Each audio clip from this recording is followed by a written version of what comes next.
بسم اللہ الرحمن الرحیم۔ اللہ اکبر کبیرہ والحمد للہ کثیرہ وسبحان اللہ بکرۃ و اصیلا۔ روحانیت کے سفر پر جب ہم چلتے ہیں تو چلنے کے ساتھ ہی ایک اہم نقطہ ہمارے سامنے آتا ہے۔ وہ اہم نقطہ کیا ہے؟ ہم یہ سمجھتے ہیں کہ ہمارا جو قلب ہے وہ جاری ہو جائے، یا مرشد جو ہے وہ اپنی توجہ سے قلب کو جاری کر دے۔ اگر میں یہاں پر عملیات، وظائف، تعویذات دینا شروع کر دوں تو میرا جو اصل مقصد ہے وہ ختم ہو جائے گا۔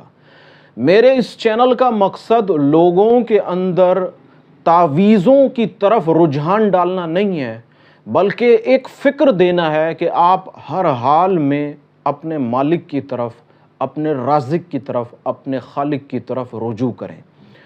آپ اپنی اہمیت کو سمجھیں اور اپنی اہمیت کو سمجھتے ہوئے اس طریقے سے اپنے رب کی طرف رجوع کریں جیسے وہ رجوع کرنے کا حق رکھتا ہے۔ تو ہمارا عام مشاہدہ کیا ہے؟ ہم یہ سمجھتے ہیں کہ جو ہی ہم نے روحانیت میں قدم رکھا، کسی بندے سے، کسی مرد کامل سے، کسی مرشد سے، کسی رہبر سے ہم بیعت سے منسلک ہوئے، کسی بھی سلسلے سے، تو ہماری اولین ترجیح کیا ہوتی ہے کہ ہمارا قلب جو ہے، ہمارا دل جو ہے وہ جاری ہو جائے، اور وہ جو خاموش بیٹھا ہے وہ ذکر کرنے لگے۔ اور ہماری یہ فکر، ہمارے اندر یہ سوچ کیوں پیدا ہوئی کہ ہم نے اس کے بڑے ہی کمالات سنے ہیں کہ بزرگ کیا کرتے ہیں۔ اس سوشل میڈیا پر تو میں سمجھتا ہوں کہ روحانیت کی وہ دھجیاں اڑائی ہیں، روحانیت کی وہ عزت کو پامال کیا ہے جس کی مثال نہیں ملتی۔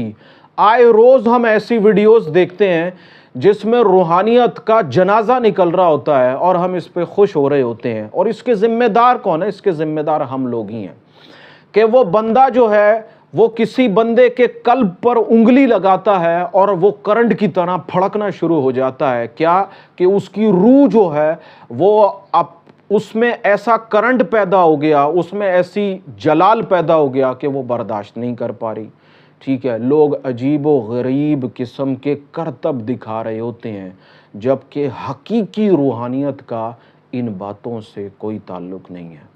اب کیا ہوتا ہے کہ ہم نے یہ دیکھا ہوتا ہے کہ کوئی مرید اپنے پیر کے پاس گیا اور پھر اس کا قلب جاری ہو گیا، اور قلب جاری ہونے کے بعد وہ نہ جانے مرید کیا سے کیا بن گیا، ہمیں اس کی خبر نہیں ہے۔ مرشد کا کام اپنے مرید کا، یا جو بندہ اس کے پاس آیا ہے، اس کا قلب جاری کرنا نہیں ہوتا، بلکہ اس کا عمل جاری کرنا ہوتا ہے۔ حقیقی مرشد جو ہے، حقیقی فقیر جو ہے، وہ اپنے پاس آنے والے کو فکر دیتا ہے، ایک ایسی فکر جس سے وہ اپنے مالک کی طرف رجوع کرے، اس کی ذات کے اندر ایسے اخلاق پیدا کرتا ہے کہ جس سے دوسرے انسان کو معلوم ہو کہ یہ کسی کی پیروی کر رہا ہے، یہ کسی کی رہنمائی کے اندر موجود ہے۔ اس کو نگاہ دی جاتی ہے، اس کو فکر دی جاتی ہے، اس کو سوچ دی جاتی ہے، اس کے قلب کے اندر اتنی وسعت پیدا کی جاتی ہے جو روحانیت کے راموز و اسرار کو سمجھ سکے، نہ کہ اس کو پھونک مار کر اس کے قلب کو جاری کر دیا جائے۔ اور بالفرض اگر میں آپ سے ایک بات پوچھوں کہ اگر آپ کے قلب کو جاری کر بھی دیا جائے تو اس کا نفع کیا ہوگا؟ آپ کا قلب تو اندر سے ذکر کر رہا ہے، لیکن آپ کے عمل سے کوئی بات ظاہر نہیں ہے۔ کتنا بڑا آپ کی ذات کے اندر، آپ کے اخلاق کے اندر تضاد پیدا ہو جائے گا کہ قلب کے اندر تو یہ ذکر اللہ کر رہا ہے، لیکن ظاہر کے اندر کسی چیز کا کوئی عمل دخل ظاہر ہی نہیں ہے۔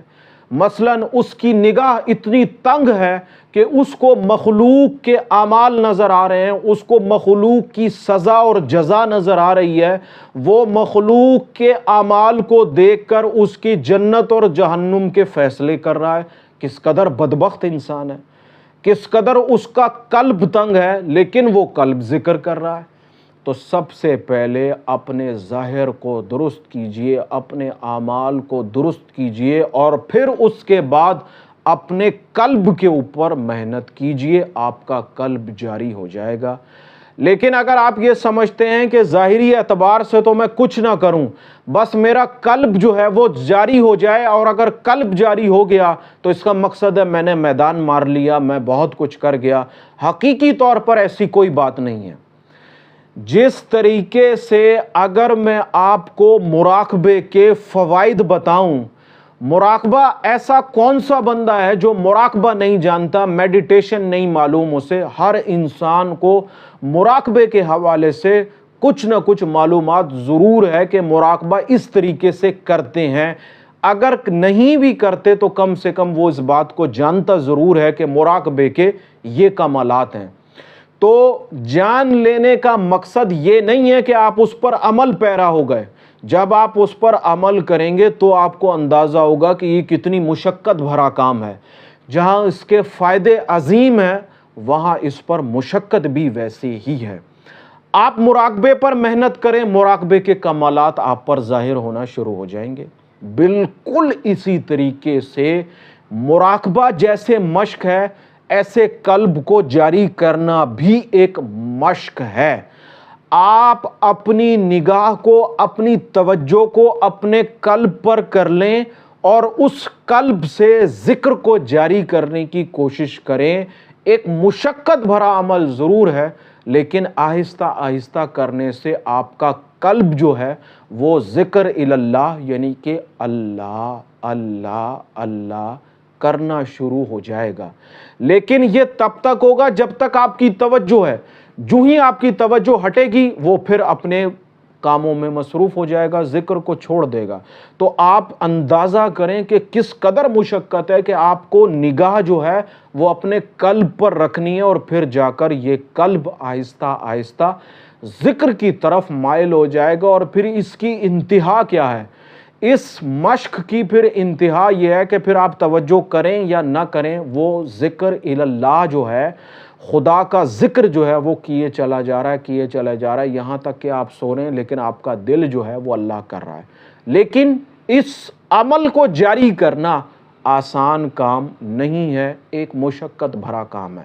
اب کیا ہے، لوگوں کی خواہش یہ ہوتی ہے کہ کوئی ایسا طریقہ ہو کہ 1 منٹ میں مراقبہ کھل جائے، کوئی ایسا طریقہ ہو، کوئی ایسی ٹیکنیک ہو کہ 1 منٹ میں قلب جاری ہو جائے۔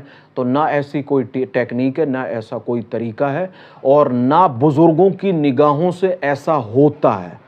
بزرگوں کی نگاہوں سے ایسا تب ہوتا ہے کہ جب بندہ ظاہر کے اعتبار سے، باطن کے اعتبار سے اس معیار پر پہنچ جاتا ہے کہ اب اگر اس کے قلب کو جاری کر بھی دیا جائے تو اس کے ظاہر میں، اس کے باطن کے اندر کوئی تضاد پیدا نہیں ہوگا۔ وہ ان خصلتوں کا مالک ہے جو اس کے ظاہر پر بھی موجود ہیں اور اس کے قلب کے اندر بھی موجود ہیں۔ تو ایسا انسان ہے جس پر نگاہ کی جائے اور اس کا قلب جاری ہو جائے۔ اگر آپ یہ چاہتے ہیں کہ جی بیعت ہو جاؤں اور فوراً قلب جاری ہو جائے تو یہ ممکن نہیں ہے، بیعت ہو جاؤں اور فوراً مراقبہ کھل جائے تو یہ ممکن نہیں ہے۔ ان باتوں کو بڑی توجہ کے ساتھ سمجھنے کی ضرورت ہے۔ میرا مشاہدہ کیا ہے؟ قلب جاری کرنے سے بہتر ہے اپنے عمل کو جاری کریں۔ آپ کے اعمال کے اندر اخلاص ہو، آپ کے قلب کے اندر خوف خدا ہو، آپ کو مخلوق ویسی ہی نظر آئے جیسے خالق کو نظر آتی ہے۔ اللہ تبارک و تعالیٰ نے جتنے بھی زندگی کے اسباب انسانوں کو دیے ہیں وہ بغیر رنگ و نسل، بغیر کسی اعمال کے مہیا کر دیے ہیں۔ مثلاً آپ کتنے ہی گناہگار کیوں ہو جائیں، آپ کی ہوا بند نہیں ہوگی، آپ سانس لے سکتے ہیں، آپ پانی پی سکتے ہیں، آپ کھانا کھا سکتے ہیں۔ آپ کو ایک مہلت دی گئی ہے، آپ کو ایک وقت دیا گیا ہے کہ آپ کے پاس مہلت ہے، اور ہم نے زندگی کی تمام تر نعمتیں مہیا کر دی، اپنی حجت کو تمام کر دیا ہے۔ اب آپ پر ہے، چاہو تو مان لو، چاہو تو تسلیم کرو، چاہو تو جھک جاؤ، چاہو تو میری بندگی کر لو، چاہو تو میرا انکار کر دو، چاہو تو میری دشمنی کو مول لے لو، چاہو تو میری تمام تر باتوں کا انکار کر دو، تمہیں ایک مہلت دی گئی ہے، لیکن یاد رکھنا ایک نہ ایک دن ہم اس کا حساب تم سے ضرور لیں گے۔ اور یہ یاد رکھنا، مہلت کا مقصد یہ نہیں ہے کہ تمہیں کھلا چھوڑ دیا گیا۔ اگر تم اپنی سرکشی میں حد سے تجاوز کر جاؤ گے تو تمہیں دنیا میں بھی عبرت کا نشان بنائیں گے اور آخرت میں بھی تمام مخلوقات کے سامنے تمہیں عبرت کا نشان بنائیں گے، اس لیے کہ لوگ تمہاری عبرت سے نصیحت حاصل کریں۔ تو بہت سارے لوگ سوال کرتے ہیں کہ قلب جاری کرنا کیسا ہے؟ کیا مرشد کی نگاہ سے قلب جاری ہو جاتا ہے؟ مرشد کی نگاہ سے قلب جاری اس صورت میں ہوتا ہے کہ جب آپ اس معیار تک پہنچ جاتے ہیں۔ اگر آپ اس معیار پر نہیں ہیں، آپ لاکھ کوشش بھی کر لیں، آپ کا قلب جاری نہیں ہوگا۔ کیوں نہیں ہوگا؟ کہ آپ اس بات کو بھول جاتے ہیں کہ اللہ تبارک و تعالیٰ کی ذات جو ہے وہ ہر شے پر قدرت رکھتی ہے، قادر ہے۔ اب ظاہر کے اعتبار سے تو بدعمالیوں کے اندر مبتلا ہیں، اندر غلاظتیں بھری ہوئی ہیں، تو ذکر اللہ خدا کا مقدس اور پاک طیب طاہر نام اندر کیسے جائے گا؟ پہلے تو اپنے آپ کو صاف کر لو، اپنے باطن کو صاف کر لو، پھر ذکر کرو تو نور علی نور ہے، ورنہ یہ ذکر آپ پر مشقت بن جائے گا، آپ لاکھ کوشش بھی کریں گے تو یہ جاری نہیں ہوگا۔ پھر بھی میں آپ کو یہاں عرض کر دوں، پہلے اعمال کو جاری کیجئے، پہلے اخلاق کو جاری کیجئے، پہلے اپنی اندر وسعت کو پیدا کیجئے، اپنے قلب کو پاک کر لیجئے، انشاءاللہ تعالی قلب بھی جاری ہوگا، روح کے اندر ترقی بھی پیدا ہوگی اور آپ روحانی طور پر آہستہ آہستہ بڑھنا شروع کر دیں گے۔ اپنی اس ویڈیو کو یہیں اختتام کر رہا ہوں، اور اختتام کرنے کا مقصد نہیں ہے کہ دلائل، واقعات، مشاہدات یہاں پر اختتام پذیر ہو جاتے ہیں، ایسا ہرگز نہیں ہے، بلکہ یہ ایک ایسا نقطہ ہے، ایک ایسا باب ہے، آپ اس پر جتنی گفتگو کرتے چلے جائیں گے، اس میں کبھی ایسا نہیں ہوگا کہ اب اس گفتگو کا اختتام ہے، اس گفتگو کا کہیں اختتام نہیں ہوگا۔ اللہ تبارک و تعالیٰ کی بارگاہ میں بڑی عاجزانہ دعا ہے، ایک فکر آپ کو دینے کی کوشش کی، ایک سوچ آپ کو دینے کی کوشش کی ہے۔ اللہ تبارک و تعالیٰ اس کوشش کو قبول فرمائے۔ اللہ تبارک و تعالیٰ آپ کو ان باتوں کو سمجھنے کی توفیق عطا فرمائے۔ اللہ تبارک و تعالیٰ آپ کا حامی و ناصر ہو، آمین ثم آمین۔